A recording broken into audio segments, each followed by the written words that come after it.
muy inexpertos, los abogados y los fiscalistas, y engañan a sus clientes. En el caso de Walmart, por ejemplo, cuando hablo por teléfono con él, me dice, es que nuestros abogados, nuestros fiscalistas nos están diciendo otra cosa. Le digo, pues revise su asunto porque le están engañando. Y así fue, no le estaban diciendo la verdad. Entonces, el consejo a veces es, espérate, le podemos hacer de esta manera, no tenemos por qué pagar nada, vamos a acudir al Poder Judicial, a todas las instancias, aplican tácticas dilatorias, tienen buenas relaciones con jueces, con magistrados, con ministros, ganan tiempo. Pues pienso que esto fue lo que sucedió en este caso. Y Ricardo sostiene que es injusto, que él no debe nada al SAT, a la Hacienda Pública. Entonces, cuando hemos hablado, en el afán de llegar a un acuerdo, porque nosotros antes de ir a una querella, a un pleito judicial, buscamos siempre un acuerdo. Hemos logrado acuerdos con los contratos de gasoducto, con los contratos de hospitales, con los contratos de reclusorios, con contratos de mantenimiento de caminos, muchos contratos de leoninos. Pero en vez de irnos a los pleitos, decimos, a ver, vamos a ponernos de acuerdo, y se han logrado beneficios para la hacienda pública, han devuelto recursos, o hemos ahorrado. Usted contó que él no quiso, a pesar de que lo buscó a usted para una... Entonces, yo lo que le planteé fue, a ver, vamos a revisar, estamos hablando del adeudo anterior, pasado, el que viene desde... Viene desde 2008, son 4 créditos fiscales desde 2008. Sí, entonces, le dije, yo le tengo mucha confianza al director del SAT, es además un buen profesional, contador público. Le dije, Ricardo, tú también eres contador, revisen todo para ver si existe en realidad una anomalía o actuaron de mala fe las anteriores autoridades fiscales, porque él le echa la culpa al secretario de Hacienda de Fox y también a Videgaray y a otros que lo quisieron perjudicar. El resultado de esa revisión del SAT es de que, en efecto, se debe el dinero. O sea, el resultado de un arqueo, de una revisión técnica de conformidad con la ley. Se debe el dinero a la hacienda pública. Entonces, él no aceptó. Eso fue la primera vez. Continúa el asunto porque nos enteramos que una parte, porque son, en efecto, 2 o 3 paquetes de los llamados créditos fiscales, una parte de más de 20.000 millones llegó a la Corte. Sí, a la segunda sala. 26.800 millones de pesos al 2018. 26.800 millones de pesos al 2024. Sí. Con actualizaciones a este año son ya 33.000 millones de pesos. De más de 20.000 millones. Eso es lo que yo sé. Y aquí Arturo lo conoce bien. Entonces, nos enteramos que esos 20 y tantos mil millones los tenía guardado en su gaveta. El ministro, un señor Aguilar Morales. Sí, que está en contra de nosotros abiertamente, que pertenece al bloque conservador. Bueno, se denuncia aquí y tiene que sacar el expediente. ¿Cuánto tiempo lo tuvo? En 8 meses guardado. Entonces, lo tiene que sacar y los mismos ministros rechazan su propuesta. Porque, ¿qué proponía? Atraer el asunto y que la Corte conociera en pleno la resolución. Sí, que la Corte conociera el asunto, que la Corte resolviera sobre el asunto. Y 2 ministros dijeron, no, lo tiene que atender el tribunal. El tribunal colegiado. Todos.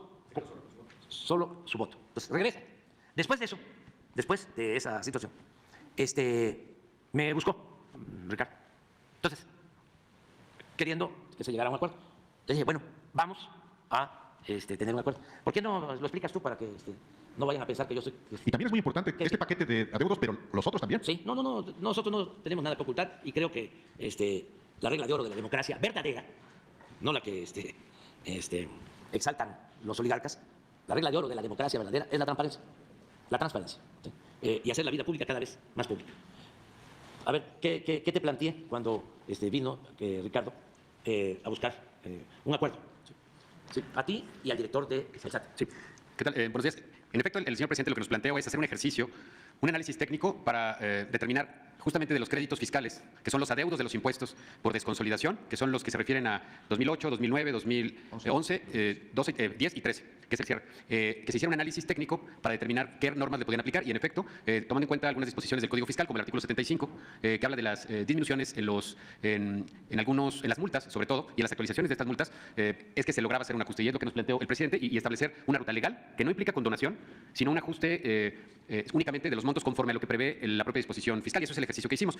Y entonces esto que le han llamado quitas tiene que ver justamente con estas multas y esta permisibilidad que da el Código Fiscal. Entonces, creo que quedaba en 14.000 millones. Y entonces le pedí, sí, Arturo, Que era procurador fiscal, yo dije titular del SAT, no, era procurador fiscal. procurador fiscal, sí, que fuera y que les planteara que podíamos legalmente, sí, sin violar ningún procedimiento, sin violar ninguna ley, y además, bajo la consideración del Poder Judicial, o sea, si Azteca o Grupo Salinas aceptaba, sí, y que nosotros teníamos facultad legal, o sea, que no íbamos a infringir ninguna ley, no íbamos a violar nada, sí, porque si no íbamos a tener una situación difícil legalmente, pero además moralmente también. Además, se iba a poner a consideración de los jueces, para no caer en lo que hizo Diego cuando se logró un acuerdo de condonación del IVA, no sé si a Jugos del Valle o a Jugos del Valle, ¿sí? Cuando Fox, ¿sí? Que todavía estaba el proceso judicial y llegaron a un acuerdo administrativo, lo cual significó dejar de cobrar en beneficio de la hacienda pública miles de millones de pesos, que luego los descontaron a los gobiernos estatales, incluido el gobierno del Distrito Federal, que tuvo que aportar por ese descuento que le hicieron a Jugos del Valle, por influyentismo. Pues. Entonces, para no caer en eso, se planteó, a ver, podemos llegar a este acuerdo, nosotros consideramos que es legal, sin embargo, va a ser validado, ¿sí?, por el Poder Judicial. Se le planteó y dijo, no. No quería pagar nada. Que no estaba de acuerdo. Sí, nada más. Yo les digo a ustedes que yo hasta descansé. ¿Por qué? Imagínense la sospecha que iba a despertar. Tú mismo lo planteaste. Yo lo escuché. Sí, tú mismo lo planteaste. O sea, a ver, ¿cómo es que debe más de 20.000 millones y se reduce a 14? ¿Qué fue lo que pasó? ¿Por qué este trato preferencial, privilegiado, ¿A su amigo? a su amigo Salinas Pliego. Salinas Pliego? Imagínense, sí, por buscar una salida, consideraba buena, sí, yo iba a quedar, sí, bajo sospecha. Porque, lo dije aquí, sus mismos amigos de clase, pero no de escuela, sino de clase social, y otros, ¿no?, de buena o mala fe, iban a decir, ¿y qué pasó? ¿Cómo es? ¿Sí? ¿Que hubo esa rebaja? Presidente. Entonces, espérate, porque es interesante. Además, cualquier otro contribuyente, ¿sí?, un trabajador que tiene que pagar impuestos sobre la renta, bueno, ¿y por qué a mí no me quitan, ¿sí?, una parte de mi crédito? Claro, todo legal, ¿sí?, estaba permitido, está permitido, pero de todas maneras, ¿sí?, iba a haber problema. Bueno, no se acepta, ¿sí?, no hay acuerdo, o quien tiene que resolver es el Poder Judicial. Y lo único que estamos pidiendo al Poder Judicial es que resuelvan ya. Porque no solo en este caso, y lo digo, no es un asunto personal, yo no tengo enemigos, ni quiero tenerlos, y no odio, por eso soy muy feliz. No albergo yo rencores. Ricardo ha dicho, pero así como él, otros. Ya nada más les quedan 7 meses. La verdad que no son 7 meses, son 6 y unos días más. Sí. Pero pues, ni modo que se vaya a vaciar el país cuando se dé el cambio. ¿Nos vamos a quedar a vivir aquí? Todos. Yo me voy a quedar aquí. Nada más me voy a ir a Palenque, Chiapas. Entonces, porque también eso, sí, es pues una ilusión. Es una falacia. Van a entrar, vamos a, como dicen los abogados, a aceptar sin conceder, de que no resuelvan en los 6 meses los jueces, que sería pues muy lamentable, ¿no?, y cuestionable, porque ¿cuánto tiempo?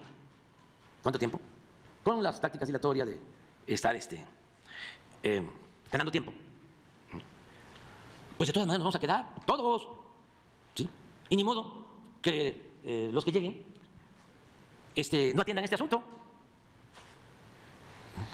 Eso que quede claro. Bueno, la otra parte, lo que tú dices, hay otros créditos. Yo no quiero ahora especular. Me gustaría, mejor, que técnicamente lo explicara el director del SAT. Porque ustedes hicieron su investigación, ¿por qué no le pedimos al SAT que informe? Está correcto. Y no entramos en lo especulativo, ¿sí?, o en conjeturas. Y además, esto no le quita el derecho a Ricardo Salinas Pliego de su defensa y de sostener sus argumentos y hacerlos valer, porque somos libres, ¿sí? Y para eso hay un marco legal, vivimos en un auténtico Estado de Derecho, ya no es, como antes, un Estado de chueco. Entonces, hacer la vida pública cada vez más pública y tratar este asunto. ¿Te parece? Me parece bien. Y que venga